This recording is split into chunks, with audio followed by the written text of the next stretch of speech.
Hviezda v našej lige, ale flop v zahraničí.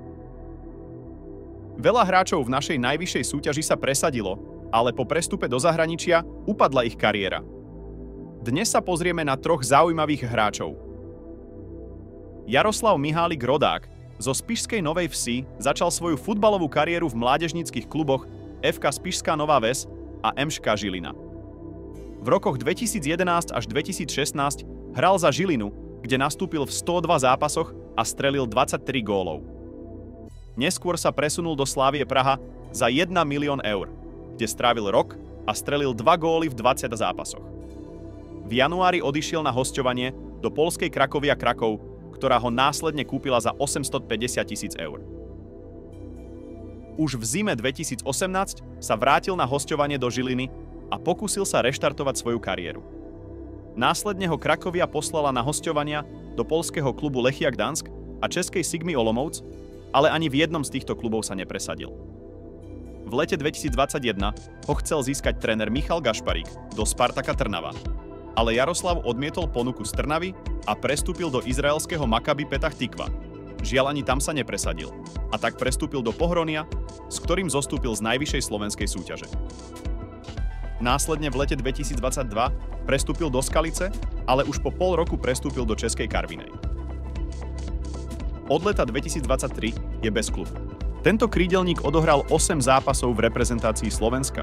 O jediný gól v reprezentačnom drese sa postaral v priateľskom zápase proti Jordánsku v roku 2019. Gino van Kessel. Tento útočník je hráč z Curaçaa a narodil sa v holandskom Alkmaare. Van Kessel sa pripojil k mládežníckym radom AZ Alkmaar v roku 2008 a v roku 2012 sa stal najlepším strelcom Kopa Amsterdam s 5 gólmi. V tom istom roku prestúpil do Ajaxu Amsterdam. Počas svojho pobytu v Ajaxe bol na hosťovaní v Almere City, kde odohral 10 ligových zápasov a strelil 1 gól. Neskôr bol na hosťovaní v slovenskom klube AS Trenčín, kde mal úspešné obdobie a zaznamenal 10 gólov a 6 asistencií v 25 ligových zápasoch. V roku 2015 prestúpil do Trenčín a vystrieľal titul, keď v sezóne 2015-2016 strelil 17 gólov a prihral na 8 gólov. Následne ho kúpila pražská Slavia za 1,2 milióna eur, ale v tomto tíme sa nepresadil, preto nasledovali hosťovania v poľskej Lechii Gdańsk a anglickom Oxforde United. V roku 2018 prestúpil do belgického druholigového klubu Roeselare, ale ani tam sa mu nepodarilo presadiť. O rok neskôr sa presťahoval do Spartaka Trnava, ale už o mesiac neskôr odišiel na hosťovanie do Trenčína, kde aj následne prestúpil. Počas svojho posledného pobytu v Trenčíne zaznamenal v 22 ligových zápasoch 6 gólov a 12 asistencií.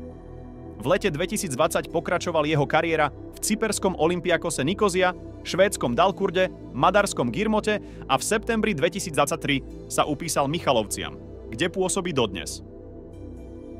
Okrem klubovej kariéry Van Kessel reprezentuje aj národný tím Curaçaa, za ktorý od roku 2015 odohral 25 zápasov a strelil 8 gólov.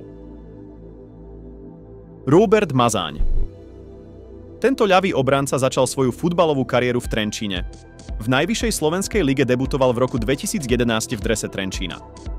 Za Trenčín odohral 57 zápasov. Následne v roku 2014 prestúpil do Senice, odkiaľ zamieril do poľského klubu Podbeskidzie Bielsko-Biała, kde ho v januári 2015 kúpili za 150 000 eur. Po pol roku odišiel na hosťovanie do Žiliny, ktorá ho v septembri 2016 odkúpila za rovnakú sumu z Podbeskidzie. V Žiline predvádzal výborné výkony a v zimnom prestupovom období 2018 prestúpil do tímu z La Ligy Celta Vigo. V drese tohto španielského tímu odohral iba 3 zápasy. Následne bol hosťovaný v talianskych druholigových Benátkach a španielskom druholigovom tíme Tenerife. Ani v jednom z týchto tímov sa však nepresadil. Nasledovali pôsobenia v českých kluboch Mladá Boleslav a Karviná, v cyperskom AL Limassol, v bulharskom Hebar Pazardžik a od zimy 2024 pôsobí v litovskom Panevežise. V národnom drese Slovenska odohral 11 zápasov, naposledy sa predstavil v najcennejšom drese v novembri 2020. Pre viac podobných videí nás sledujte.